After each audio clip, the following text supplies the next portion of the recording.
যে ব্যক্তি আল্লাহর সঙ্গে বিদ্রোহ করেছে আর পরকালের জন্য পাথর জোগাড় করে নাই, দুনিয়াকে অগ্রাধিকার দিল, পরকালকে ভুলে গেল, তার জায়গা হলো জাহান্নাম। ওয়া আম্মা মান খাফা মাকামা রাব্বিহি ওয়া নাহান নাফসা আনিল হাওয়া ফাইন্নাল জান্নাতা হিয়াল মাওয়া। আর যে ব্যক্তি আপন প্রভুর সামনে উপস্থিত হওয়াকে ভয় করেছে এবং আপন প্রবৃত্তিকে লালসা মুক্ত করেছে, লালসার হাত থেকে রক্ষা করেছে, আল্লাহ রাব্বুল আলামিন কিয়ামতের দিন তার জন্য রেখে দিয়েছেন জান্নাত। তার জন্য কোন জায়গা? জান্নাত। আমাদেরকে পরকাল ভিত্তিক জীবন যাপন যদি করি তাহলে কবরের জবাবগুলি খুব আসান হবে। আর যদি পরকাল ভিত্তিক জীবন যাপন না হয়, কবরটা মুসিবত হয়ে যাবে। হযরত ওসমান রাদিয়াল্লাহু তাআলা আনহু কবরের কাছে গিয়ে খুব কাঁদতেন। সাহাবায়ে কেরাম প্রশ্ন করেছেন, হুজুর, রাসূল করিম সাল্লাল্লাহু আলাইহি ওয়াসাল্লাম যখন জান্নাত ও জাহান্নামের ওয়াজ করেন তখনও তো এত বেশি আপনি কাঁদেন না, যত বেশি কাঁদেন কবরের কাছে এসে, কারণ কি? হযরত ওসমান রাদিয়াল্লাহু তাআলা আনহু বলতেন, আমার সাথীরা, আমি আমার হাবিবের কাছে, আল্লাহ রাব্বুল আলামিনের রাসূলের কাছে আমি শুনেছি এই কবরটাই হলো প্রথম স্টেশন, এই কবরটাই হলো প্রথম ইমিগ্রেশন কাউন্টার। এই জায়গায় যদি কেউ ধরা পড়ে যায়, কারো যদি চার্জশিট হয়ে যায়, সব জায়গায় ধরা পড়ে যাবে, হাসরে মিজানে সিরাতে কোনো জায়গায় নাজাত পাবে না। আর এই কবরটা যদি কেউ মুক্তি পেয়ে যায়, মিজান সিরাত হাসর সব জায়গা থেকে আল্লাহ তারে ভালোভাবে পার করে দিবেন। এটা হলো আসল জায়গা, মারাত্মক জায়গা, খুব মারাত্মক জায়গা। আমি এটাকে ইমিগ্রেশন কাউন্টার বলেছি আমার ভাষায়। ইমিগ্রেশন কাউন্টার যারা বিদেশ ভ্রমণ করেছেন তারা জানেন। লন্ডন যাবেন, আমেরিকা যাবেন, সৌদি আরব যাবেন, যে কোনো বিদেশে যাবেন, গেলেই পাসপোর্ট তারা দেখবে। পাসপোর্টে আপনার ন্যাশনালিটি কোনটা সেটাই তারা জানতে চাইবে। আপনি কোন দল করেন এটা তারা জানতে চাইবে না, আপনার আইডেন্টিটি কি তারা জানতে চাইবে। তারপরে যদি স্যাটিসফ্যাক্টরি হয় আপনাকে ভিসা দিয়ে ভেতরে ঢুকবার ব্যবস্থা করে দেবে। আর যদি তারা স্যাটিসফাইড না হয় তাহলে আপনাকে মেহমানখানায় ঢুকানো হবে গ্রেফতার করে। কবর হচ্ছে এ ধরনের একটি ইমিগ্রেশন কাউন্টার। কবরের ভিতরে মানুষ যখনই রাখা হবে সঙ্গে সঙ্গে দুজন ফেরেশতা আসবে। কবরের কাছে যারা এসেছিল দাফন হয়ে যাওয়ার পর এই লোকগুলি 40 কদম যেতে যতক্ষণ লাগে এর মধ্যেই দুজন ফেরেশতা এসে যাবে, এসে জিজ্ঞেস করবে, মান রব্বুকা, তুমি কোন দল করতে? ওটা তাদের জানার দরকার নেই। ব্যবসা করতেন না চাকরি করতেন প্রয়োজন নেই। প্রথমেই জিজ্ঞাসা করা হবে ন্যাশনালিটি, প্রথমেই জিজ্ঞাসা করা হবে তার ন্যাশনালিটি সম্পর্কে, তার আইডেন্টিটিটা কি, এবং সেটাকে সত্যায়িত করার জন্য, বোঝার জন্য 3টি প্রশ্ন। প্রথম প্রশ্ন, মান রব্বুকা ওয়া মা দীনুকা ওয়া মান নাবিয়ুকা, তোমার রব কে, তোমার দ্বীন কি, তোমার নবী কে।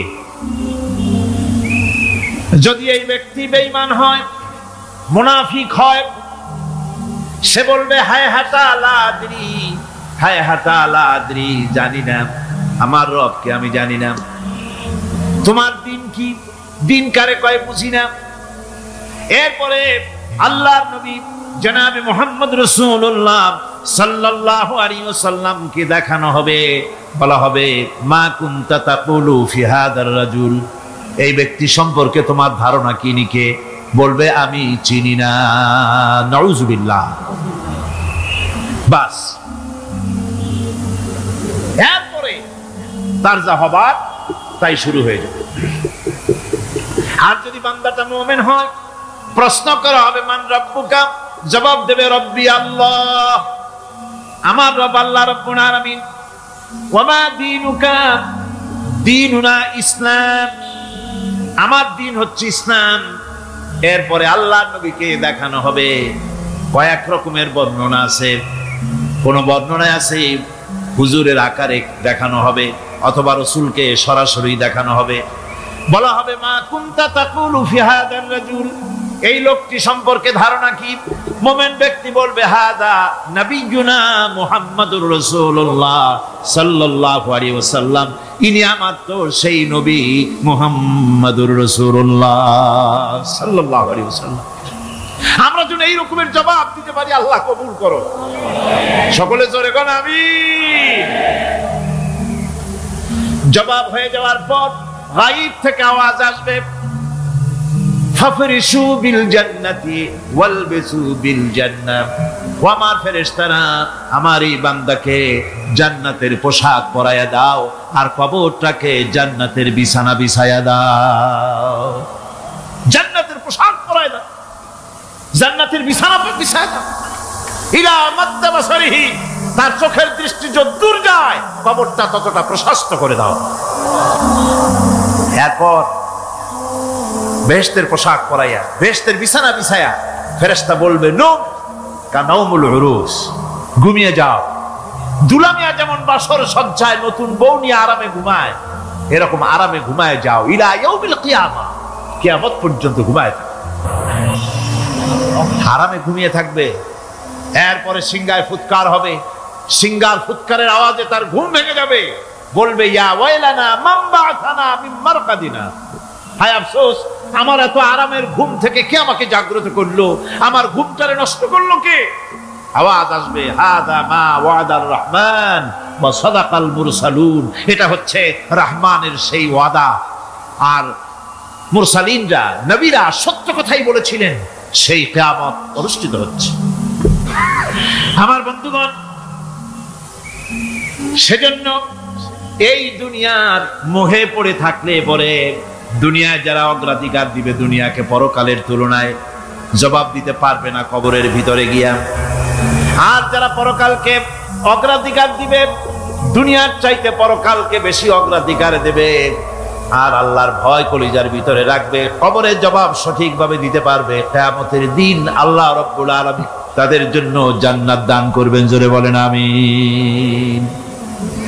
দুনিয়াটা হচ্ছে দুনিয়া যেখানে আমরা আসি। আমি আগেই বলেছি দুনিয়া হচ্ছে আদনা শব্দ থেকে এর উৎপত্তি হয়েছে, তুচ্ছ নিকৃষ্ট, এটার দাম নাই, এটার মূল্য নাই। হযরত ইবনে কাইয়িম রাহিমাহুল্লাহ নওয়ারাল্লাহু মারকাদাহু ওয়া জাআলাল জান্নাতা মাথওয়াহু, হযরত ইবনে কাইয়িম তিনি বলছেন, সুন্দর করে বলছেন দুনিয়া সম্পর্কে, মা মাদা ফিদ দুনিয়া আহলামুন ওয়া মা বাকিয়া মিনহা আমানি ওয়াল ওয়াক্তু বাইনাহুমা দাইউন। মা মাদা ফিদ দুনিয়া আহলামুন, জীবনের যে অংশ ফেলে এসেছি সেটা আজ একটা স্বপ্ন। ওয়া মা বাকিয়া মিনহা আমানি, আর জীবনের যে অংশ সামনে বাকি আছে সেটা এখন একটা আকাঙ্ক্ষা। ওয়াল ওয়াক্তু বাইনাহুমা দাইউন, আর এর মাঝখান থেকে সময় সব চলে যাচ্ছে। কত বড় কথা চিন্তা করেছেন? জীবনের যে অংশ ফেলে এসেছি তা আজকে স্বপ্ন, তা কি বলে স্বপ্ন, আর সামনে যা আছে সেটা আকাঙ্ক্ষা, আর মাঝখান থেকে সময় সব চলে যাচ্ছে। এরপরে তিনি বলছেন ওয়ামান ইয়াসহাবিদ দুনিয়া ইয়াকুন মিসলা কাবিদিন আলাল মাই খানাতুহু ফুরুজুল আসাবিঈ। দুনিয়াদারের অবস্থা হচ্ছে এই, কেউ যদি দুই হাতে পানি খামসায় ধরে, দুই হাতে কি ধরছে বলে, দুই হাতে পানি খামসায় ধরেছে, খুব মজবুত করে ধরেছে, দুই মুঠ পানি, বলেন থাকবে কতটুকু? কতটুকু থাকবে? এক ফোঁটাও থাকবে না, কারণ তার আঙ্গুলের ফাঁক তার সাথে খেয়ানত করবে, আঙ্গুলের ফাঁক দিয়া পানিগুলি সব বেরিয়ে চলে যাবে। সুতরাং দুনিয়া যারা চায় তারা ঠিক পানি খামসায় ধরলে পানি যেমন হাতের ভেতর থেকে খেয়ানত করে চলে যায়, যারা দুনিয়া চায় দুনিয়াও তাদেরকে এভাবে ফাঁকি দিয়ে চলে যায়। তবুও দুনিয়ার মায়া মানুষের এত বেশি। আল্লাহর নবী বলেন লাউ কানা লি ইবনি আদম ওয়াদিন মিন যাহাবিন লাহাব্বা ইয়াকুনা লাহু সানিন, এই পৃথিবীতে যদি কাউকে একটা মাঠ ভরে যদি সোনা দেওয়া যায়, লোকটা বলবে রব্বুল আলামিন, আমি যদি আরেকটা মাঠ এরকম সোনা ভরা পেতাম, দ্বিতীয় আরেকটা মাঠ দেওয়া হলে আবার বলবে যদি তৃতীয় আরেকটা মাঠ সোনা ভরে যদি পেতাম। নবীজি বলেন ওয়ালা ইয়ামলাউ জাওফু ইবনু আদামা ইল্লা তুরাব, মানুষের পেট 3.5 হাত মাটি ছাড়া, কবরের মাটি ছাড়া মানুষের পেট ভরবে না। আরো চাই, আরো চাই, চাওয়ার কোনো শেষ নাই। মানুষ এভাবে করে দুনিয়ার মহব্বতে এমনি পাগল হয়ে যায়, শুধু দুনিয়ার মহব্বত, পরকালকে বেমালুম ভুলে যায়। আমি কিন্তু এই কথা বুঝাতে চাই নাই যে পরকালের মহব্বতে, পরকালের ভয়তে বা পরকালের জন্য দুনিয়া আপনি বাজার ঘাট, বেচা কিনা, ব্যবসা বাণিজ্য সবকিছু ভুলে যান না, তা নয়। ভুল বোঝার কোনো কারণ নাই। পরকালকে অগ্রাধিকার দিতে হবে, মানে দুনিয়াটা চিরস্থায়ী জায়গা নয়। চিরস্থায়ী হচ্ছে কোনটা? আখিরাত। চিল্লা এখন কোনটা? সুতরাং এখানে যা করতে হবে, আখিরাতে জবাবদিহিমূলক জীবন যাপন করতে হবে। আপনি ব্যবসা করবেন, ওজনে কম দিতে পারবেন না, আপনি খাদ্যে ভেজাল দিতে পারবেন না, চুরি করতে পারবেন না, ডাকাতি করতে পারবেন না, জেনা করতে পারবেন না, বদমাশি করতে পারবেন না, মদ খেতে পারবেন না, সন্ত্রাসী হতে পারবেন না, হাইজ্যাকার হতে পারবেন না, চাঁদাবাজ হতে পারবেন না, মুনাফাখোর হতে পারবেন না, আপনি চোরা কারবারি হতে পারবেন না, ঘুষখোর হতে পারবেন না, সুদখোর হতে পারবেন না। এই সব কাজ পরকালকে বিশ্বাস করলেই এ সমস্ত কাজ থেকে মানুষ বিরত থাকতে পারে। কথা ঠিক কিনা? এটাই হচ্ছে। সুতরাং এই পৃথিবী থাকবে না, এটা কি চিরকাল থাকবে না? এর একটা পরিসমাপ্তি ঘটবে।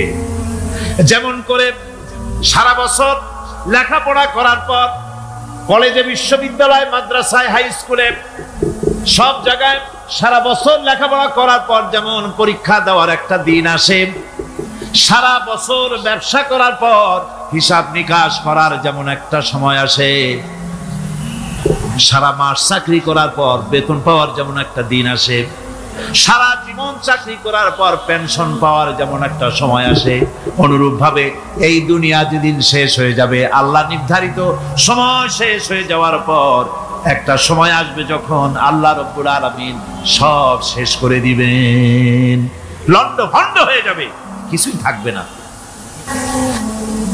কোরআনে সব আল্লাহ বলে দিয়েছেন। আল্লাহ পাক বলেন এই পৃথিবীর সব কেমন ভাবে ধ্বংস হবে তার চিত্র আল্লাহ পাক কোরআনে কারিমে তুলে ধরেছেন। ইযাস সামাউ ফাতারাত ওয়া ইযাল কাওয়াকিবু তাসারাত ওয়া ইযাল বিহারু ফুজ্জিরাত ওয়া ইযাল কুবুরু বু'সিরাত। যখন আকাশসমূহ দীর্ণ বিদীর্ণ হয়ে যাবে, তারকাগুলি বিক্ষিপ্ত হয়ে ছিটকে পড়বে,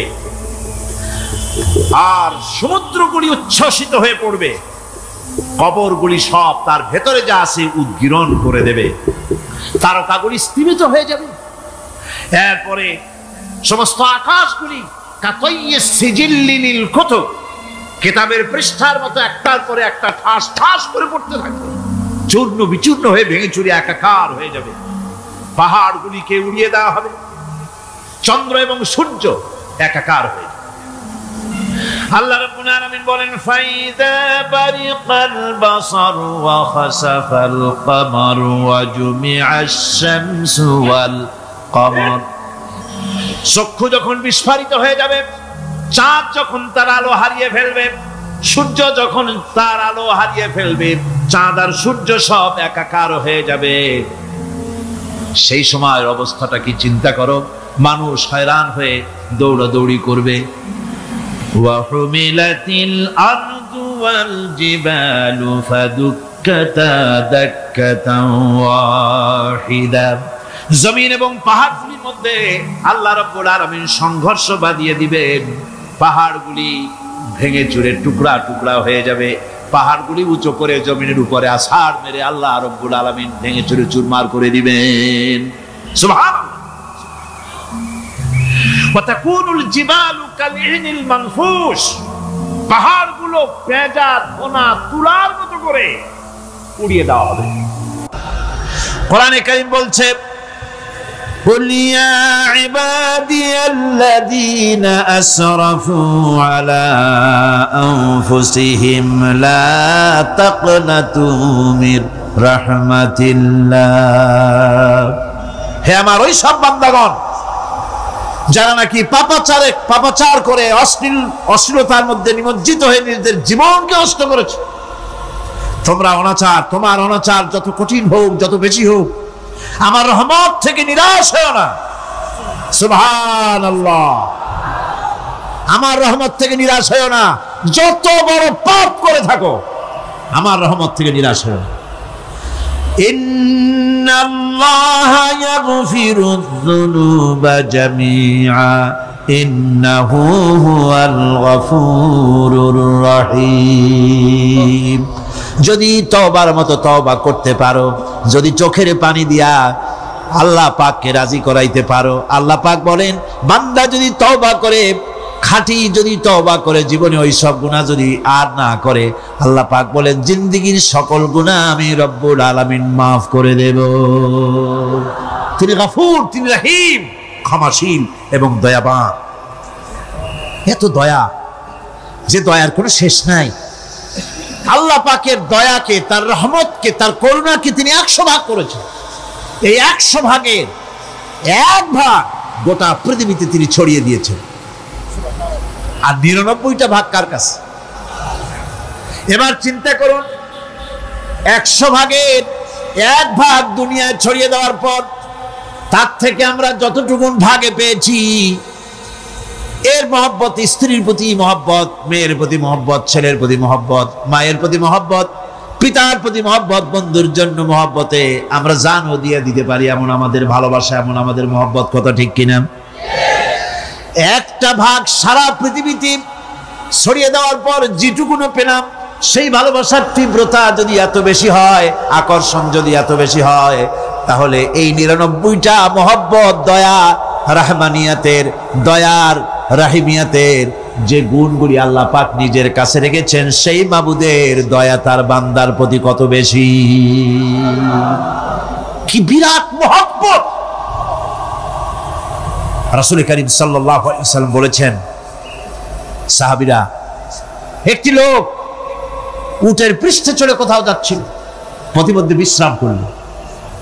বিশ্রাম থেকে উঠে দেখে তার উট নাই। সে উটের পৃষ্ঠে তার খাদ্য ছিল, পানীয় ছিল, সব ছিল। এই লোকটা কেমন পেরেশান হয়? সাহাবীরা বললেন, হুজুর, এই মারাত্মক পেরেশানি। উটের মরুভূমির জাহাজ, উট হারায় গেছে, তার খাদ্য হারাইছে, পানি গেছে, সব শেষে তো মরণ ছাড়া পথ নাই। দারুণ উৎকণ্ঠিত হবে লোকটা। হুজুর বলেন, এই লোকটি পেরেশান হয়ে আস, এমন সময় দেখতে পেল তার সেই উট তার খাদ্য আর পানীয় নিয়ে তার কাছে ফিরে এসেছে। বলো কেমন খুশি হয়? সাহাবীরা বলেন, হুজুর, এর থেকে এই লোকটির খুশির আর কিছু থাকতে পারে না। নবীজি বলেন, আমার সাহাবীরা শোনো, আল্লাহর কোন বান্দা যখন নাফরমান হয়ে যায়, আল্লাহ থেকে দূরে সরে যায়, আল্লাহ থেকে যখন এরাজ করে যায়, উঠারা ব্যক্তি উট পাওয়ার জন্য যেমন অবস্থা হয়ে যায়, আল্লাহ পাক তার বান্দার জন্য তেমন বোধ করেন। উঠারা ব্যক্তি উট পেলে পরে যেমন আনন্দিত হয়ে যায়, কোন নাফরমান বান্দা যদি সেজদায় পড়ে কাঁদে আর বলে, আল্লাহ গুনাহ করেছি, আমারে মাফ করে দাও, উঠারা ব্যক্তি উট পায়া যত খুশি হয়, এর থেকে লক্ষ কোটি কেন বেশি আল্লাহ রাব্বুল আলামিন তার বান্দার প্রতি খুশি হয়ে যান। আল্লাহ রহমান রহিম, কি দয়া! এত বড় দয়া তার। সেই দয়ার কারণে তার প্রতি আমাদেরকে আকৃষ্ট হতে হবে। মাফ চাইলেই আল্লাহ পাক মাফ করবেন। ওয়াকালা রাব্বুকুম উদউনি আস্তাজিব লাকুম। তোমাদের রব তোমাকে বলছে, তোমাদের রব কে? আমাদের রব। সকলে বলেন, কে আমাদের রব? সে আল্লাহ আমাদেরকে বলছেন, তোমাদের রব বলছেন, আমাকে ডাকো, আমি ডাকে সাড়া দেব। সুবহানাল্লাহ। এরকম একটা অনুভূতি আমার নিজের হয়েছিল, আমার নিজের একটা অনুভূতি। কাবা শরীফের ভিতরে যখন আল্লাহ পাক আমাকে প্রবেশের সুযোগ দিয়েছিলেন, কাবা শরীফের মধ্যে, তখন তার রসমে কাবা নাই। কাবার ভেতরে ঢুকলে তখন চতুর্দিক কিবলা, চতুর্দিকে ফিরে দুরাকাত না করে নামাজ পড়লাম। সেজদা দেওয়ার সুযোগ হলো, সেজদায় পড়ে এমন কান্না শুরু হলো, দম আটকে যাওয়ার মতো, শুধু কাঁপতেই থাকে। আধা ঘন্টা চলে গেল সেজদার ভেতরে। এরপরে আমার চিন্তা হলো, হুঁশ হলো যে আমি এতক্ষণ এখানে সেজদায় পড়ে আছি, আরো তো মেহমান এর মধ্যে ঢুকবে। কিছু রাষ্ট্রীয় মেহমান ছিল, দুনিয়ার বিভিন্ন দেশ থেকে তারা দাওয়াত দিয়েছিল। তো সেই মেহমানরা ঢুকতে পারবে না, এর মধ্যে 18-20 জনের বেশি লোক ধরে না। তা আমি অন্যের হক কোথায় নষ্ট করছি, এই অনুভূতি না আসলে আমি কতক্ষণ সেজদায় পড়ে থাকতাম আল্লাহই জানে। আমি যখন সেজদা থেকে মাথা তুললাম, দরজার দিকে যখন তাকিয়েছি, ঠিক আমার চোখটা গিয়ে পড়লো দরজার সেই অংশে যেখানে লেখা আছে ওয়াকালা রাব্বুকুম উদউনি আস্তাজিব লাকুম। আমি আবার বুবাই কাল্লাম, আল্লাহ আমি আমার দায়িত্ব পালন করেছি, আমি তো আমার রবকে ডেকেছি। আল্লাহ তোমার গোলামের কথা তুমি শোনো, এটা আল্লাহর ওয়াদা। বান্দা কান আমার কাছে চোখের পানি ফেল। রাসূল করিম সাল্লাল্লাহু আলাইহি সাল্লাম বলেছেন আল্লাহ পাকের দরবারে 2টা ফোঁটা বেশি কবুল, বেশি মঞ্জুর, বেশি প্রিয়। একটি হচ্ছে জিহাদের ময়দানে যে রক্ত ফোঁটা পড়ে সেই রক্ত ফোঁটা, আর একটি হচ্ছে আল্লাহর ভয়তে চোখ থেকে যে পানি ফোঁটা পড়ে, এটি আল্লাহর কাছে দারুণ প্রিয়। গুনার কারণে কলবের ভিতরে কলব জং আলুদা হয়ে গিয়েছে, গুনার কারণে কলব তো নষ্ট হয়ে গিয়েছে, জং পড়ে গেছে। জং বোঝেন না? বোঝেন না? হ্যাঁ, মরিচা। মরিচা জং হচ্ছে মরিচা, লোহায় মরিচা পড়ে। গোনা করতে করতে কলবের মধ্যে মরিচা পড়ে যায়। এই মরিচা উঠাইতে চান? মরিচা যদি ওঠে, কোরআন শুনবেন মজা লাগবে, গান শুনলে গা জ্বলে উঠবে, ওয়াজ শুনবেন, হাদিস শুনবেন ভালো লাগবে, অন্য আজে বাজে কথা পছন্দ হবে না। এই কলবের জং যদি উঠে যায়, কোরআন তেলাওয়াত করবেন মজা লাগবে, জিকির করবেন মজা লাগবে, নামাজ পড়বেন মজা লাগবে, আল্লাহ পাকের দরবারে হাত তুলবে তো চোখ থেকে দরদর করে পানি বেরোতে থাকবে। চোখে পানি আসে না, কারণ কলব তো জঙ্গালুদা হয়ে গিয়েছে, এটা মরিচা পড়ে গিয়েছে। আমি জিজ্ঞেস করতে চাই, কলবের এই জং, এই মরিচা কি আপনারা উঠাতে চান? সেই মরিচা যদি তুলতে চান, তাহলে চোখের পানি ছাড়া আর কিছুই নাই, আল্লাহ পাকের জিকির করতে হবে। আল্লাহ পাকের জিকির হচ্ছে জং উঠিয়ে দেওয়ার জন্য সবচাইতে বড় হাতিয়ার। আর চোখের পানিতে এই জংগুলি ধুয়ে মুছে আল্লাহ পাক সাফ করে দিবেন।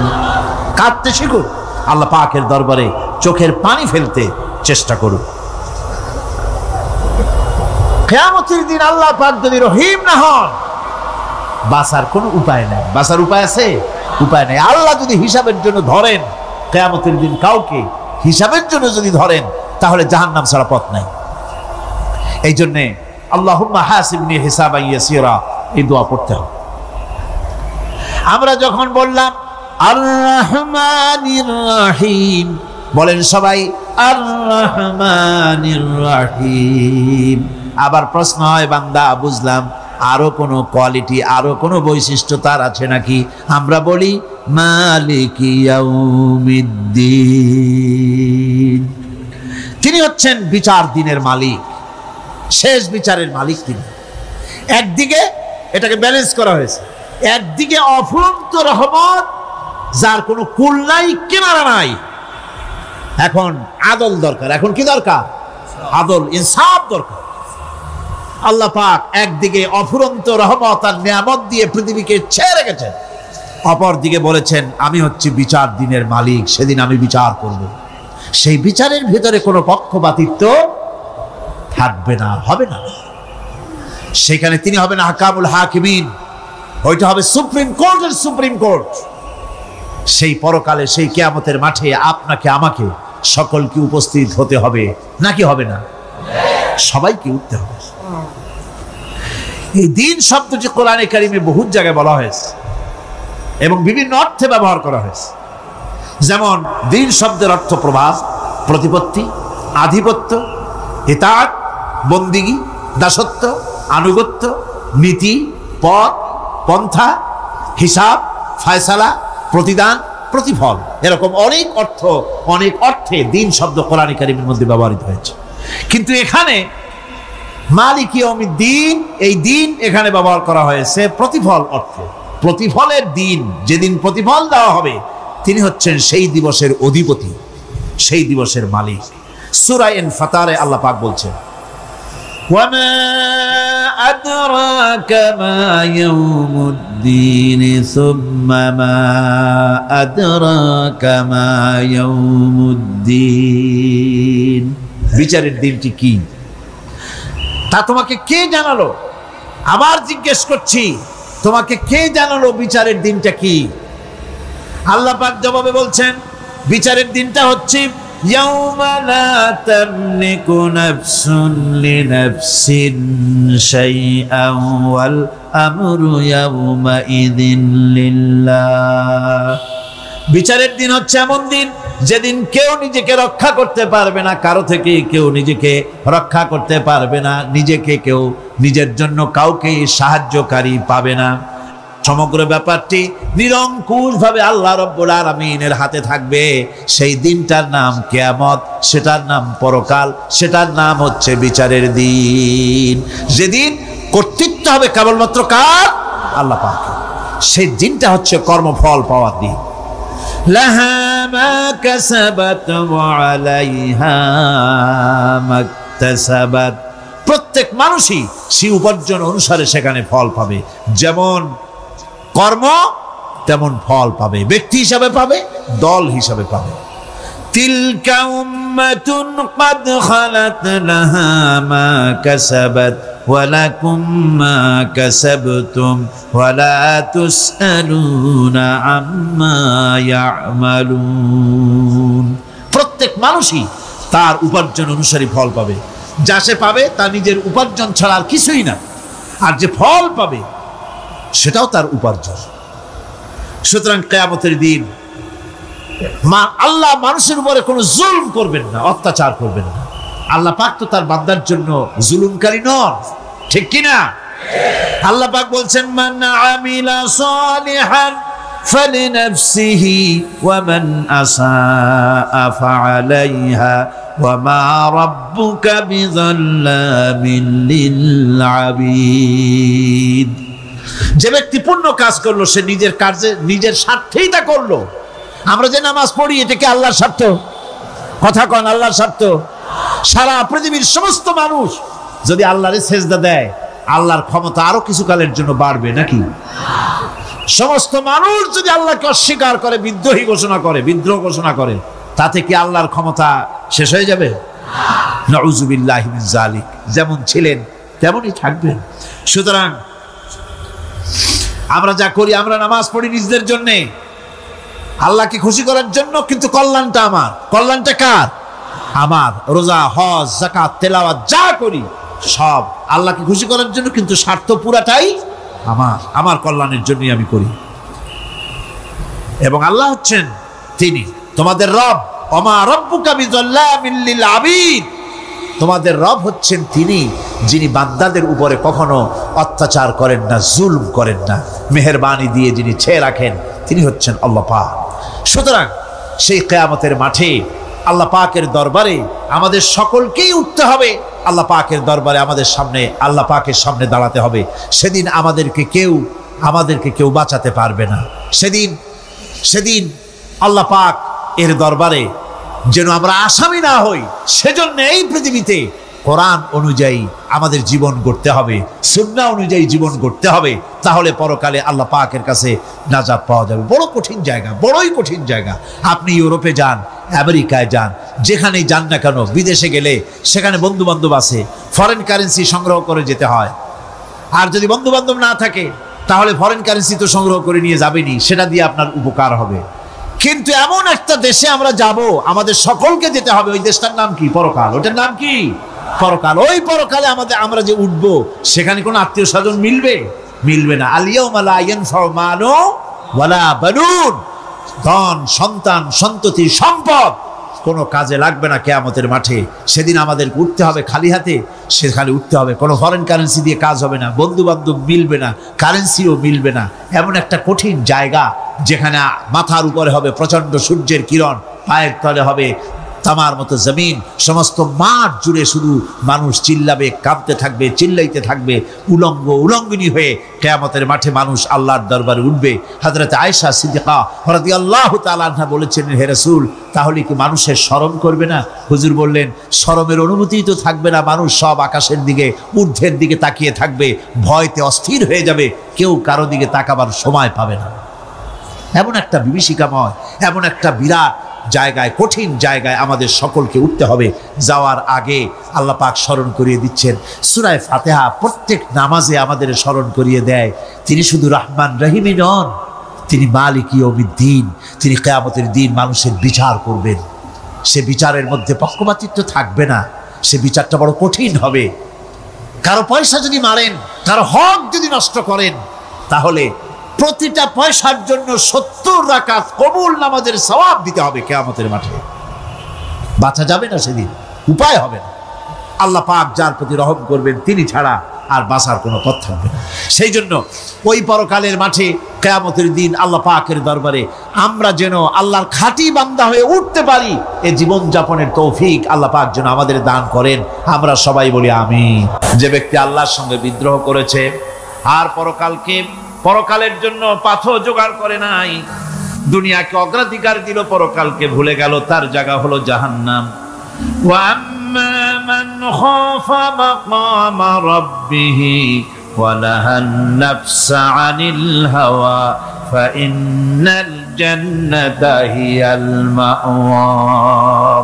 আর যে ব্যক্তি আপন প্রভুর সামনে উপস্থিত হকে ভয় করেছে এবং আপন প্রবৃত্তিকে লালসা মুক্ত করেছে, লালসার হাত থেকে রক্ষা করেছে, আল্লাহ রাব্বুল আলামিন কিয়ামতের দিন তার জন্য রেখে দিয়েছেন জান্নাত। তার জন্য কোন জায়গা? জান্নাত। আমাদেরকে পরকাল ভিত্তিক জীবন যাপন যদি করি, তাহলে কবরের জবাবগুলি খুব আসান হবে। আর যদি পরকাল ভিত্তিক জীবন যাপন না হয়, কবরটা মুসিবত হয়ে যাবে। হযরত ওসমান রাদিয়াল্লাহু তাআলা আনহু কবরের কাছে গিয়ে খুব কাঁদতেন। সাহাবায়ে কেরাম প্রশ্ন করেছেন, হুজুর, রাসূল করিম সাল্লাল্লাহু আলাইহি ওয়াসাল্লাম যখন জান্নাত ও জাহান্নামের ওয়াজ করেন, তখনও তো এত বেশি আপনি কাঁদেন না, যত বেশি কাঁদেন কবরের কাছে এসে, কারণ কি? হযরত ওসমান রাদিয়াল্লাহু তাআলা আনহু বলতেন, আমার সাথীরা, আমি আমার হাবিবের কাছে, আল্লাহ রাব্বুল আলামিনের রাসূলের কাছে আমি শুনেছি, এই কবরটাই হলো প্রথম স্টেশন, এই কবরটাই হলো প্রথম ইমিগ্রেশন কাউন্টার। এই জায়গায় যদি কেউ ধরা পড়ে যায়, কারো যদি চার্জশিট হয়ে যায়, সব জায়গায় ধরা পড়ে যাবে, হাসরে মিজানে সিরাতে কোনো জায়গায় নাজাত পাবে না। আর এই কবরটা যদি কেউ মুক্তি পেয়ে যায়, মিজান সিরাত হাসর সব জায়গা থেকে আল্লাহ তারে ভালোভাবে পার করে দিবেন। এটা হলো আসল জায়গা, মারাত্মক জায়গা, খুব মারাত্মক জায়গা। আমি এটাকে ইমিগ্রেশন কাউন্টার বলেছি আমার ভাষায়। ইমিগ্রেশন কাউন্টার যারা বিদেশ ভ্রমণ করেছেন তারা জানেন। লন্ডন যাবেন, আমেরিকা যাবেন, সৌদি আরব যাবেন, যে কোনো বিদেশে যাবেন, গেলেই পাসপোর্ট তারা দেখবে। পাসপোর্টে আপনার ন্যাশনালিটি কোনটা সেটাই তারা জানতে চাইবে। আপনি কোন দল করেন এটা তারা জানতে চাইবে না, আপনার আইডেন্টিটি কি তারা জানতে চাইবে। তারপরে যদি স্যাটিসফ্যাক্টরি হয়, আপনাকে ভিসা দিয়ে ভেতরে ঢুকবার ব্যবস্থা করে দেবে। আর যদি তারা স্যাটিসফাইড না হয়, তাহলে আপনাকে মেহমানখানায় ঢুকানো হবে গ্রেফতার করে। কবর হচ্ছে এ ধরনের একটি ইমিগ্রেশন কাউন্টার। কবরের ভিতরে মানুষ যখনই রাখা হবে, সঙ্গে সঙ্গে দুজন ফেরেশতা আসবে। কবরের কাছে যারা এসেছিল, দাফন হয়ে যাওয়ার পর এই লোকগুলি 40 কদম যেতে যতক্ষণ লাগে, এর মধ্যেই দুজন ফেরেশতা এসে যাবে, এসে জিজ্ঞেস করবে, মান রব্বুকা, তুমি কোন দল করতে? ওটা তাদের জানার দরকার নেই। ব্যবসা করতেন না চাকরি করতেন, প্রয়োজন নেই। প্রথমেই জিজ্ঞাসা করা হবে ন্যাশনালিটি, প্রথমেই জিজ্ঞাসা করা হবে তার ন্যাশনালিটি সম্পর্কে, তার আইডেন্টিটিটা কি, এবং সেটাকে সত্যায়িত করার জন্য, বোঝার জন্য 3টি প্রশ্ন। প্রথম প্রশ্ন, মান রব্বুকা ওয়া মা দীনুকা ওয়া মান নাবিয়ুকা, তোমার রব কে, তোমার দিন কি, তোমার নবীকে। যদি এই ব্যক্তি বেঈমান হয়, মুনাফিক হয়, সে বলবে হায় হাতা লা আদরি, হায় হাতা লা আদরি, জানি না আমার রবকে আমি জানি না। তোমার দিন কি, দিন কারে কয় বুঝি না। এরপরে আল্লাহর নবী জনাবে মুহাম্মদ রাসূলুল্লাহ সাল্লাল্লাহু আলাইহি ওয়াসাল্লামকে দেখানো হবে, বলা হবে মা কুনতা তাকুলু ফি হাদার রাজুল, এই ব্যক্তি সম্পর্কে তোমার ধারণা কি নিকে? বলবে আমি চিনি না। নাউযুবিল্লাহ। বাস, এরপরে তার যা হবার তাই শুরু হয়ে যাবে। আর যদি বান্দাটা মুমিন হয়, প্রশ্ন করা হবে মান রাব্বুকা, জবাব দেবে রব্বি আল্লাহ, আমার রব আল্লাহ রাব্বুল আলামিন। ওয়া মা দীনুকা, দীনুনা ইসলাম, আমার দিন হচ্ছে ইসলাম। এরপরে আল্লাহর নবীকে দেখানো হবে। কয়েক রকমের বর্ণনা আছে, কোন বর্ণনায় আছে হুজুরের আকারে দেখানো হবে, অথবা রাসূলকে সরাসরি দেখানো হবে। বলা হবে মা কুনতা তাকুলু ফি হাদার রাজুল, এই লোকটি সম্পর্কে ধারণা কি? মুমিন ব্যক্তি বলবে হাদা নবিয়ুনা মুহাম্মাদুর রাসূলুল্লাহ সাল্লাল্লাহু আলাইহি ওয়াসাল্লাম, ইনি আমার তো সেই নবী মুহাম্মাদুর রাসূলুল্লাহ সাল্লাল্লাহু আলাইহি ওয়াসাল্লাম। আমরা যেন এই রকমের জবাব দিতে পারি, আল্লাহ কবুল করো। সকলে জোরে কোন আমিন।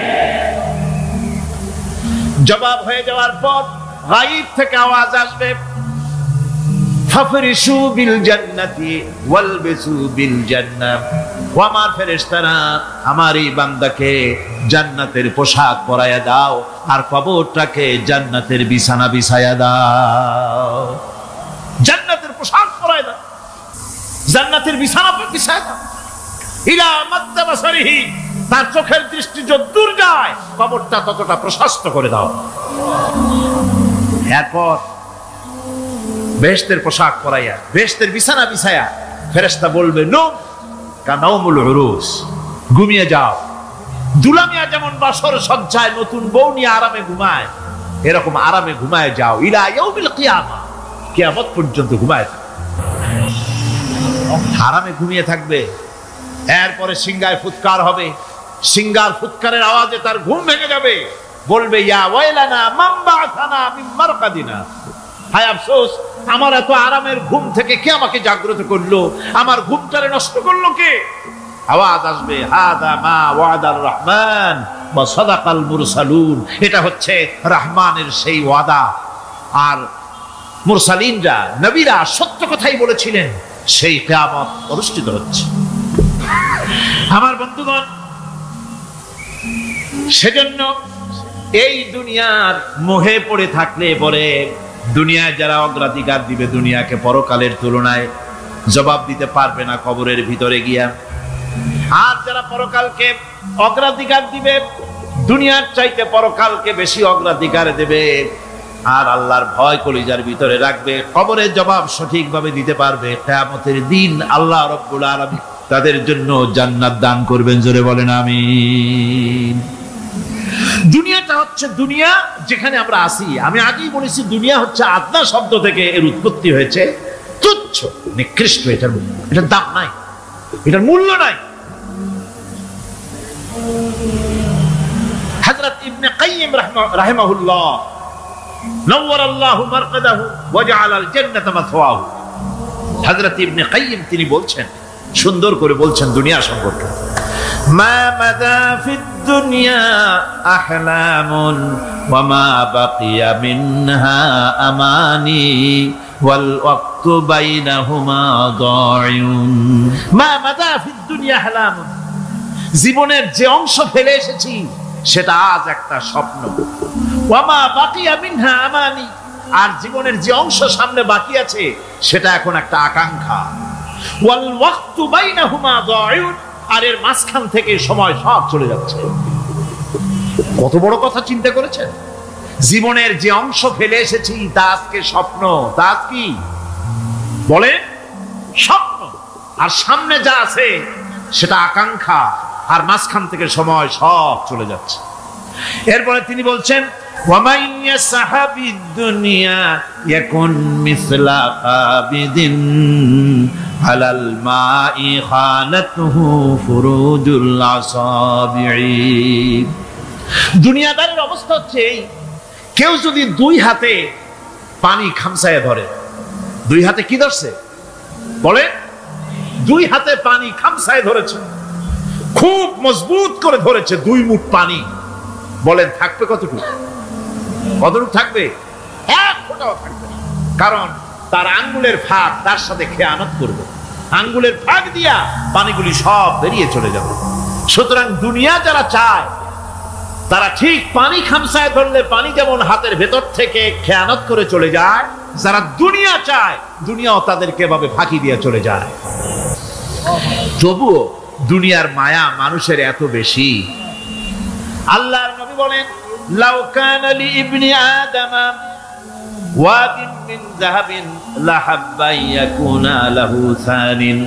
এই পৃথিবীতে যদি কাউকে একটা মাঠ ভরে যদি সোনা দেওয়া যায়, লোকটা বলবে রব্বুল আলামিন আমি যদি আরেকটা মাঠ এরকম সোনা ভরা পেতাম, দ্বিতীয় আরেকটা মাঠ দেওয়া হলে আবার বলবে যদি তৃতীয় আরেকটা মাঠ সোনা ভরে যদি পেতাম।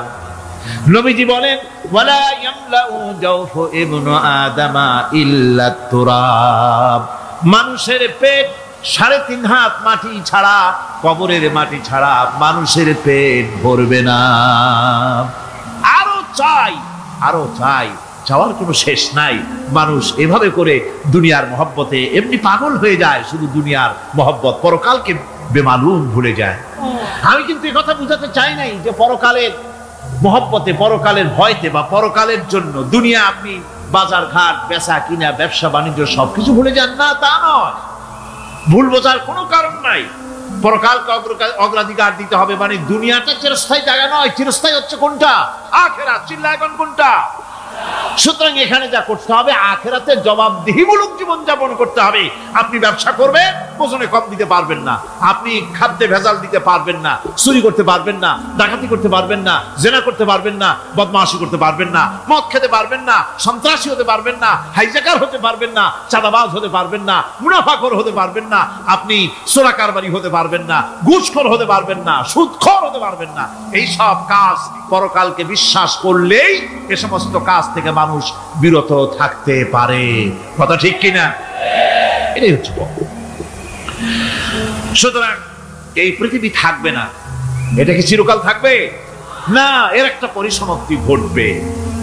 যেমন করে সারা বছর লেখাপড়া করার পর কলেজে, বিশ্ববিদ্যালয়, মাদ্রাসায়, হাই স্কুলে, সব জায়গায় সারা বছর লেখাপড়া করার পর যেমন পরীক্ষা দেওয়ার একটা দিন আসে, সারা বছর ব্যবসা করার পর হিসাব নিকাশ করার যেমন একটা সময় আসে, সারা মাস চাকরি করার পর বেতন পাওয়ার যেমন একটা দিন আসে, সারা জীবন চাকরি করার পর পেনশন পাওয়ার যেমন একটা সময় আসে, অনুরূপ ভাবে এই দুনিয়া যেদিন শেষ হয়ে যাবে, আল্লাহ নির্ধারিত সময় শেষ হয়ে যাওয়ার পর একটা সময় আসবে যখন আল্লাহ রব্বুল আলামিন সব শেষ করে দিবেন, লন্ডভন্ড হয়ে যাবে, কিছুই থাকবে না।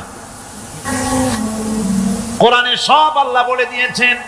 আল্লাহ পাক বলেন এই পৃথিবীর সব কেমন ভাবে ধ্বংস হবে তার চিত্র আল্লাহ পাক কোরআনে কারিমে তুলে ধরেছেন। ইযাস সামাউ ফাতারাত ওয়া ইযাল কাওয়াকিবু তাসারাত ওয়া ইযাল বিহারু ফুজ্জিরাত ওয়া ইযাল কুবুরু বু'সিরাত। যখন আকাশসমূহ দীর্ণ বিদীর্ণ হয়ে যাবে, তারকাগুলি বিক্ষিপ্ত হয়ে ছিটকে পড়বে, আর সমুদ্রগুলি উচ্ছ্বসিত হয়ে পড়বে, কবরগুলি সব তার ভেতরে যা আছে উদ্গীরণ করে দেবে, তারকাগুলি স্থিমিত হয়ে যাবে। এরপরে সমস্ত আকাশগুলি কাতাইয়্যিস সিজিল্লিল কুতুব, কিতাবের পৃষ্ঠার মতো একটার পরে একটা ঠাস ঠাস করে পড়তে থাকবে, চূর্ণ বিচূর্ণ হয়ে ভেঙে চুরে একাকার হয়ে যাবে। পাহাড়গুলিকে উড়িয়ে দেওয়া হবে, চন্দ্র এবং সূর্য একাকার হয়ে যাবে। আল্লাহ রাব্বুল আলামিন বলেন ফাইদা বারিকাল বাসার ওয়া খাসাফাল কমার ওয়া জুমিআশ শামসু ওয়াল কমার। চক্ষু যখন বিস্ফারিত হয়ে যাবে, চাঁদ যখন তার আলো হারিয়ে ফেলবে, সূর্য যখন তার আলো হারিয়ে ফেলবে, চাঁদ আর সূর্য সব একাকার হয়ে যাবে, সেই সময়ের অবস্থাটা কি চিন্তা করো। মানুষ হয়রান হয়ে দৌড়াদৌড়ি করবে। ওয়াহুমিলাতিল আরদু ওয়াল জিবালু ফাদুক্কাতা দাক্কাতান ওয়াহিদা। জমিন এবং পাহাড়গুলির মধ্যে আল্লাহ রাব্বুল আলামিন সংঘর্ষ বাঁধিয়ে দিবেন। পাহাড়গুলি ভেঙে চুরে টুকরা টুকরা হয়ে যাবে। পাহাড়গুলি উঁচু করে জমিনের উপরে আছাড় মেরে আল্লাহ রাব্বুল আলামিন ভেঙে চুরে চুরমার করে দিবেন। সুবহানাল্লাহ। ওয়া তাকুনুল জিবালু কালইনিল মানফুশ। পাহাড়গুলো পেঁজা সোনা তুলার মতো করে উড়িয়ে দেওয়া হবে। কোরআনে কারীম বলছে, قل يا عبادي الذين أسرفوا على أنفسهم لا تقنطوا من رحمة الله। হে আমার ওই সব বান্দাগণ যারা নাকি পাপাচার করে অশ্লীলতার মধ্যে নিমজ্জিত হয়ে নিজেদের জীবনকে নষ্ট করেছে, তোমার অনাচার যত কঠিন হোক, যত বেশি হোক, আমার রহমত থেকে নিরাশ হও না। সুবহানাল্লাহ। আমার রহমত থেকে নিরাশ হও না। যত বড় পাপ করে থাকো, আমার রহমত থেকে নিরাশ হও না। ইন্নাল্লাহা ইয়াগফিরুয যুনুবা জামিআ ইন্নাহু হুয়াল গফুরুর রহিম। যদি তওবার মতো তওবা করতে পারো, যদি চোখের পানি দিয়া আল্লাহ পাককে রাজি করাইতে পারো, আল্লাহ পাক বলেন বান্দা যদি তওবা করে, খাঁটি যদি তওবা করে, জীবনে ওই সব গুনাহ যদি আর না করে, আল্লাহ পাক বলেন জিন্দেগীর সকল গুনাহ আমি রব্বুল আলামিন মাফ করে দেব। তিনি গফুর, তিনি রহিম, ক্ষমাশীল এবং দয়াবান। এত দয়া যে দয়ার কোনো শেষ নাই। আল্লাহ পাকের দয়াকে, তার রহমতকে, তার করুণাকে তিনি 100 ভাগ করেছেন। এই 100 ভাগের 1 ভাগ গোটা পৃথিবীতে তিনি ছড়িয়ে দিয়েছেন। আর 99টা ভাগ কার কাছে? এবার চিন্তা করুন, 100 ভাগের 1 ভাগ দুনিয়ায় ছড়িয়ে দেওয়ার পর তার থেকে আমরা যতটুকুন ভাগে পেয়েছি, এর মহব্বত, স্ত্রীর প্রতি মহব্বত, মেয়ের প্রতি মহব্বত, ছেলের প্রতি মহব্বত, মায়ের প্রতি মহব্বত, পিতার প্রতি মহব্বত, বন্ধুর জন্য মহব্বতে আমরা জানও দিয়ে দিতে পারি। এমন আমাদের ভালোবাসা, এমন আমাদের মহব্বত, কথা ঠিক কিনা? 1টা ভাগ সারা পৃথিবীতে ছড়িয়ে দেওয়ার পর যেটুকুনো পেলাম, সেই ভালোবাসার তীব্রতা যদি এত বেশি হয়, আকর্ষণ যদি এত বেশি হয়, তাহলে এই 99টা মহব্বত, দয়া, রাহমানিয়াতের, দয়ার, রাহিমিয়াতের যে গুণগুলি আল্লাহ পাক নিজের কাছে রেখেছেন, সেই মাবুদের দয়া তার বান্দার প্রতি কত বেশি। কি বিরাট মহব্বত! রাসূল করিম সাল্লাল্লাহু আলাইহি ওয়াসাল্লাম বলেছেন, সাহাবীরা, একটি লোক উটের পৃষ্ঠে চড়ে কোথাও যাচ্ছিল, প্রতিমধ্যে বিশ্রাম করল। বিশ্রাম থেকে উঠে দেখে তার উট নাই। সে উটের পৃষ্ঠে তার খাদ্য ছিল, পানীয় ছিল, সব ছিল। এই লোকটা কেমন পেরেশান হয়? সাহাবীরা বললেন, হুজুর, এই তো মারাত্মক পেরেশানি। উটের মরুভূমির জাহাজ, উট হারায় গেছে, তার খাদ্য হারাইছে, পানি গেছে, সব শেষে তো মরা ছাড়া পথ নাই। দারুণ উৎকণ্ঠিত হবে লোকটা। হুজুর বলেন, এই লোকটি পেরেশান হয়ে আস, এমন সময় দেখতে পেল তার সেই উট তার খাদ্য আর পানীয় নিয়ে তার কাছে ফিরে এসেছে। বলো কেমন খুশি হয়?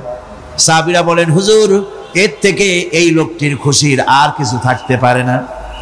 নবীজি বলেন, আমার সাহাবীরা শোনো, আল্লাহর কোন বান্দা যখন নাফরমান হয়ে যায়, আল্লাহ থেকে দূরে সরে যায়, আল্লাহ থেকে যখন এরাজ করে যায়, উঠারা ব্যক্তি উট পাওয়ার জন্য যেমন অবস্থা হয়ে যায়, আল্লাহ পাক তার বান্দার জন্য তেমন বোধ করেন।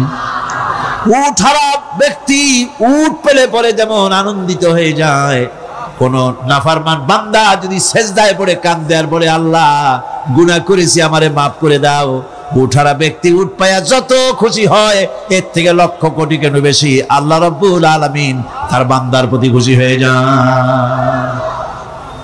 আল্লাহ রহমান রহিম, কি দয়া! এত বড় দয়া তার, সেই দয়ার কারণে তার প্রতি আমাদেরকে আকৃষ্ট হতে হবে। মাপ চাইলেই আল্লাহ পাক মাফ করবে। ওয়াকালা রাব্বুকুম উদউনি আস্তাজিব লাকুম, তোমাদের রব তোমাকে বলছে, তোমাদের রব কে? আমাদের রব। সকলে বলেন কে আমাদের রব? সে আল্লাহ আমাদেরকে বলছেন, তোমাদের রব বলছেন আমাকে ডাকো, আমি ডাকে সাড়া দেব। সুবহানাল্লাহ। এরকম একটা অনুভূতি আমার নিজের হয়েছিল, আমার নিজের একটা অনুভূতি। কাবা শরীফের ভিতরে যখন আল্লাহ পাক আমাকে প্রবেশের সুযোগ দিয়েছিলেন কাবা শরীফের মধ্যে, তখন তার রসমে কাবা নাই। কাবার ভেতরে ঢুকলে তখন চতুর্দিক কিবলা, চতুর্দিকে ফিরে দুরাকাত না করে নামাজ পড়লাম। সেজদা দেওয়ার সুযোগ হলো, সেজদায় পড়ে এমন কান্না শুরু হলো, দম আটকে যাওয়ার মতো, শুধু কাঁপতেই থাকে। আধা ঘন্টা চলে গেল সেজদার ভেতরে। এরপরে আমার চিন্তা হলো, হুঁশ হলো যে আমি এতক্ষণ এখানে সেজদায় পড়ে আছি, আরো তো মেহমান এর মধ্যে ঢুকবে। কিছু রাষ্ট্রীয় মেহমান ছিল, দুনিয়ার বিভিন্ন দেশ থেকে তারা দাওয়াত দিয়েছিল। তো সেই মেহমানরা ঢুকতে পারবে না, এর মধ্যে 18-20 জনের বেশি লোক ধরে না। তা আমি অন্যের হক বোধহয় নষ্ট করছি, এই অনুভূতি না আসলে আমি কতক্ষণ সেজদায় পড়ে থাকতাম আল্লাহই জানে। আমি যখন সেজদা থেকে মাথা তুললাম, দরজার দিকে যখন তাকিয়েছি, ঠিক আমার চোখটা গিয়ে পড়লো দরজার সেই অংশে যেখানে লেখা আছে ওয়াকালা রাব্বুকুম উদউনি আস্তাজিব লাকুম। আমি আবার ফুফায় কাল্লাম, আল্লাহ আমি আমার দায়িত্ব পালন করেছি, আমি তো আমার রবকে ডেকেছি। আল্লাহ তোমার গোলামের কথা তুমি শোনো, এটা আল্লাহর ওয়াদা। বান্দা কান আমার কাছে চোখের পানি ফেল। রাসূল করিম সাল্লাল্লাহু আলাইহি সাল্লাম বলেছেন, আল্লাহ পাকের দরবারে 2টা ফোঁটা বেশি কবুল, বেশি মঞ্জুর, বেশি প্রিয়। একটি হচ্ছে জিহাদের ময়দানে যে রক্ত ফোঁটা পড়ে সেই রক্ত ফোঁটা, আর একটি হচ্ছে আল্লাহর ভয়তে চোখ থেকে যে পানি ফোঁটা পড়ে, এটি আল্লাহর কাছে দারুণ প্রিয়। গুনার কারণে কলবের ভিতরে কলব জং আলুদা হয়ে গিয়েছে, গুনার কারণে কলব তো নষ্ট হয়ে গিয়েছে, জং পড়ে গেছে। জং বোঝেন না? বোঝেন না? হ্যাঁ, মরিচা। মরিচা জং হচ্ছে মরিচা, লোহায় মরিচা পড়ে। গোনা করতে করতে কলবের মধ্যে মরিচা পড়ে যায়। এই মরিচা উঠাইতে চান? মরিচা যদি ওঠে, কোরআন শুনবেন মজা লাগবে, গান শুনলে গা জ্বলে উঠবে, ওয়াজ শুনবেন, হাদিস শুনবেন, ভালো লাগবে, অন্য আজে বাজে কথা পছন্দ হবে না। এই কলবের জং যদি উঠে যায়, কোরআন তেলাওয়াত করবেন মজা লাগবে, জিকির করবেন মজা লাগবে, নামাজ পড়বেন মজা লাগবে, আল্লাহ পাকের দরবারে হাত তুলবে তো চোখ থেকে দরদর করে পানি বেরোতে থাকবে। চোখে পানি আসে না, কারণ কলব তো জঙ্গালুদা হয়ে গিয়েছে, এটা মরিচা পড়ে গিয়েছে। আমি জিজ্ঞেস করতে চাই, কলবের এই জং, এই মরিচা কি আপনারা উঠাতে চান? সেই মরিচা যদি তুলতে চান, তাহলে চোখের পানি ছাড়া আর কিছুই নাই, আল্লাহ পাকের জিকির করতে হবে। আল্লাহ পাকের জিকির হচ্ছে জং উঠিয়ে দেওয়ার জন্য সবচাইতে বড় হাতিয়ার। আর চোখের পানিতে এই জংগুলি ধুয়ে মুছে আল্লাহ পাক সাফ করে দিবেন। কাঁদতে শিখুন, আল্লাহ পাকের দরবারে চোখের পানি ফেলতে চেষ্টা করুন। কিয়ামতের দিন আল্লাহ পাক যদি রহিম না হন, বাঁচার কোনো উপায় নাই। বাঁচার উপায় আছে? উপায় নাই। আল্লাহ যদি হিসাবের জন্য ধরেন কিয়ামতের দিন কাউকে, হিসাবের জন্য যদি ধরেন, তাহলে জাহান্নাম ছাড়া পথ নাই। এই জন্যে আল্লাহুম্মা হাসিবনি হিসাবান ইয়াসীরা, এই দোয়া পড়তে হবে। আমরা যখন বললাম আর রহমানির রহিম, বলেন সবাই আর রহমানির রহিম। আবার প্রশ্ন হয়, বান্দা বুঝলাম, আরো কোনো কোয়ালিটি, আরো কোনো বৈশিষ্ট্য তার আছে নাকি? আমরা বলি মালিকি ইয়াউমিদ্দিন, তিনি হচ্ছেন বিচার দিনের মালিক, শেষ বিচারের মালিক তিনি। একদিকে এটাকে ব্যালেন্স করা হয়েছে, একদিকে অফুরন্ত রহমত, যার কোনো কুল নাই, কিনারা নাই। এখন আদল দরকার। এখন কি দরকার? আদল, ইনসাফ দরকার। আল্লাহ পাক একদিকে অফুরন্ত রহমত আর নিয়ামত দিয়ে পৃথিবীকে ছেয়ে রেখেছেন, অপর দিকে বলেছেন আমি হচ্ছি বিচার দিনের মালিক, সেদিন আমি বিচার করব। সেই বিচারের ভিতরে কোনো পক্ষপাতিত্ব থাকবে না, হবে না। সেখানে তিনি হবেন হাকামুল হাকিমিন, ওইটা হবে সুপ্রিম কোর্টের সুপ্রিম কোর্ট। সেই পরকালে, সেই কিয়ামতের মাঠে আপনাকে আমাকে সকলকে উপস্থিত হতে হবে, নাকি হবে না? সবাইকে উঠতে হবে। এই দিন শব্দটি কোরআনে কারিমে বহু জায়গায় বলা হয়েছে এবং বিভিন্ন অর্থে ব্যবহার করা হয়েছে। যেমন দিন শব্দের অর্থ প্রভাব, প্রতিপত্তি, আধিপত্য, ইতাআত, বন্দিগি, দাসত্ব, আনুগত্য, নীতি, পথ, পন্থা, হিসাব, ফায়সালা, প্রতিদান, প্রতিফল, এরকম অনেক অর্থ, অনেক অর্থে দিন শব্দ কোরআনে কারিমের মধ্যে ব্যবহৃত হয়েছে। কিন্তু এখানে মালিক ইয়াউমিদ্দিন, এই দিন এখানে ব্যবহার করা হয়েছে প্রতিফল অর্থে। প্রতিফলের দিন, যেদিন প্রতিফল দেওয়া হবে, তিনি হচ্ছেন সেই দিবসের অধিপতি, সেই দিবসের মালিক। সূরা ইনফিতারে আল্লাহ পাক বলছেন ওয়ামা আদরাকা মা ইয়াউমুদ্দিন সুম্মা মা আদরাকা মা ইয়াউমুদ্দিন। বিচারের দিনটি কি তা তোমাকে কে জানালো? আবার জিজ্ঞেস করছি, তোমাকে কে জানালো বিচারের দিনটা কি? আল্লাহ পাক জবাবে বলছেন বিচারের দিনটা হচ্ছে ইয়াউমা লা তামলিকু নাফসুন লিনাফসিন শাইআন ওয়াল আমরু ইয়াউমা ইযিন লিল্লাহ। বিচারের দিন হচ্ছে এমন দিন যেদিন কেউ নিজেকে রক্ষা করতে পারবে না, কারো থেকে কেউ নিজেকে রক্ষা করতে পারবে না, নিজেকে কেউ নিজের জন্য কাউকে সাহায্যকারী পাবে না। সমগ্র ব্যাপারটি নিরঙ্কুশভাবে আল্লাহ রাব্বুল আলামিনের হাতে থাকবে। সেই দিনটার নাম কিয়ামত, সেটার নাম পরকাল, সেটার নাম হচ্ছে বিচারের দিন। যেদিন কর্তৃত্ব হবে কেবলমাত্র কার? আল্লাহ পাকের। সেই দিনটা হচ্ছে কর্মফল পাওয়ার দিন। লাহা মা কাসাবাত ওয়া আলাইহা মাকতাসাবাত। প্রত্যেক মানুষই সেই উপার্জন অনুসারে সেখানে ফল পাবে। যেমন কর্ম তেমন ফল পাবে, ব্যক্তি হিসাবে পাবে, দল হিসাবে পাবে। তিলকা উম্মাতুন ক্বাদ খালাত লাহা মা কাসাবাত ওয়া লাকুম মা কাসাবতুম ওয়া লা তুসআলুনা আম্মা ইয়ামালুন। প্রত্যেক মানুষই তার উপার্জন অনুসারে ফল পাবে। যা সে পাবে তা নিজের উপার্জন ছাড়া আর কিছুই না, আর যে ফল পাবে সেটাও তার উপার্জন। সুতরাং কিয়ামতের দিন আল্লাহ মানুষের উপরে কোনো জুলুম করবেন না, অত্যাচার করবেন না। আল্লাহ পাক তো তার বান্দার জন্য জুলুমকারী নন, ঠিক কিনা? আল্লাহ পাক বলছেন মান আমিলা সালিহান ফালিনাফসিহি ওয়া মান আসাআ ফাআলাইহা ওয়া মা রাব্বুকা বিযাল্লামিন লিল আবিদ।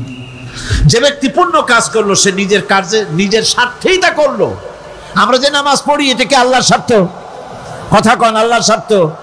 সারা পৃথিবীর সমস্ত মানুষ যদি আল্লাহরে সেজদা দেয়, আল্লাহর ক্ষমতা আরো কিছু কালের জন্য বাড়বে নাকি? সমস্ত মানুষ যদি আল্লাহকে অস্বীকার করে, বিদ্রোহী ঘোষণা করে, বিদ্রোহ ঘোষণা করে, তাতে কি আল্লাহর ক্ষমতা শেষ হয়ে যাবে? নাউযুবিল্লাহি মিন যালিক। যেমন ছিলেন তেমনই থাকবেন। সুতরাং আমরা যা করি, আমরা নামাজ পড়ি নিজেদের জন্যে, আল্লাহকে খুশি করার জন্য, কিন্তু কল্যাণটা আমার। কল্যাণটা কার? আমার। রোজা, হজ, যাকাত, তেলাওয়াত যা করি সব আল্লাহকে খুশি করার জন্য, কিন্তু স্বার্থ পুরাটাই আমার, আমার কল্যাণের জন্যই আমি করি। এবং আল্লাহ হচ্ছেন তিনি তোমাদের রব। ওমা রাব্বুকা বিযাল্লামিন লিল আবিদ। তোমাদের রব হচ্ছেন তিনি যিনি বান্দাদের উপরে কখনো অত্যাচার করেন না, জুলুম করেন না, মেহেরবানি দিয়ে যিনি ছেয়ে রাখেন, তিনি হচ্ছেন আল্লাহ পাক। সুতরাং সেই কিয়ামতের মাঠে আল্লাহ পাকের দরবারে আমাদের সকলকেই উঠতে হবে।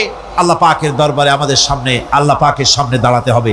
সেদিন আমাদেরকে কেউ বাঁচাতে পারবে না। সেদিন আল্লাহ পাক এর দরবারে যেন আমরা আসামি না হই, সেজন্য এই পৃথিবীতে কোরআন অনুযায়ী আমাদের জীবন গড়তে হবে, সুন্নাহ অনুযায়ী জীবন গড়তে হবে, তাহলে পরকালে আল্লাহ পাকের কাছে নাজাত পাওয়া যাবে। বড় কঠিন জায়গা, বড়ই কঠিন জায়গা। আপনি ইউরোপে যান, আমেরিকায় যান, যেখানেই যান না কেন, বিদেশে গেলে সেখানে বন্ধু বান্ধব আছে, ফরেন কারেন্সি সংগ্রহ করে যেতে হয়। আর যদি বন্ধু বান্ধব না থাকে তাহলে ফরেন কারেন্সি তো সংগ্রহ করে নিয়ে যাবেনি, সেটা দিয়ে আপনার উপকার হবে। কিন্তু এমন একটা দেশে আমরা যাব, আমাদের সকলকে যেতে হবে। ওই দেশটার নাম কি? পরকাল। ওটার নাম কি? পরকাল। ওই পরকালে আমরা যে উঠবো, সেখানে কোনো আত্মীয় স্বজন মিলবে? মিলবে না। আল-ইয়াউমা লা ইয়ানফাউ মালু ওয়ালা বানুন, ধন, সন্তান, সন্ততি, সম্পদ কোনো কাজে লাগবে না কিয়ামতের মাঠে। সেদিন আমাদেরকে উঠতে হবে খালি হাতে, সেখানে উঠতে হবে। কোনো ফরেন কারেন্সি দিয়ে কাজ হবে না, বন্ধু বান্ধব মিলবে না, কারেন্সিও মিলবে না। এমন একটা কঠিন জায়গা, যেখানে মাথার উপরে হবে প্রচন্ড সূর্যের কিরণ, পায়ের তলে হবে তামার মতো জমিন, সমস্ত মাঠ জুড়ে শুধু মানুষ চিল্লাবে, কাঁপতে থাকবে, চিল্লাইতে থাকবে, উলঙ্গ উলঙ্গিনী হয়ে কিয়ামতের মাঠে মানুষ আল্লাহর দরবারে উঠবে। হযরত আয়েশা সিদ্দিকা রাদিয়াল্লাহু তাআলা আনহা বলেছেন, হে রাসূল, তাহলে কি মানুষের শরম করবে না? হুজুর বললেন, শরমের অনুভূতিই তো থাকবে না। মানুষ সব আকাশের দিকে, ঊর্ধ্বের দিকে তাকিয়ে থাকবে, ভয়তে অস্থির হয়ে যাবে, কেউ কারো দিকে তাকাবার সময় পাবে না। এমন একটা বিভীষিকাময়, এমন একটা বিরাট জায়গায়, কঠিন জায়গায় আমাদের সকলকে উঠতে হবে। যাওয়ার আগে আল্লাহ পাক স্মরণ করিয়ে দিচ্ছেন, সূরা ফাতিহা প্রত্যেক নামাজে আমাদের স্মরণ করিয়ে দেয়, তিনি শুধু রহমান রহিমই নন, তিনি মালিক ইয়াউমিদ্দিন। তিনি কিয়ামতের দিন মানুষের বিচার করবেন। সে বিচারের মধ্যে পক্ষপাতিত্ব থাকবে না, সে বিচারটা বড় কঠিন হবে। কারো পয়সা যদি মারেন, কারো হক যদি নষ্ট করেন, তাহলে প্রতিটা পয়সার জন্য 70 রাকাত কবুল নামাজের সওয়াব দিতে হবে কিয়ামতের মাঠে। বাঁচা যাবে না সেদিন, উপায় হবে না। আল্লাহ পাক যার প্রতি রহম করবেন, তিনি ছাড়া আর বাঁচার কোনো পথ থাকবে না। সেই জন্য ওই পরকালের মাঠে কিয়ামতের দিন আল্লাহ পাকের দরবারে আমরা যেন আল্লাহর খাঁটি বান্দা হয়ে উঠতে পারি, এই জীবন যাপনের তৌফিক আল্লাহ পাক যেন আমাদের দান করেন। আমরা সবাই বলি আমিন।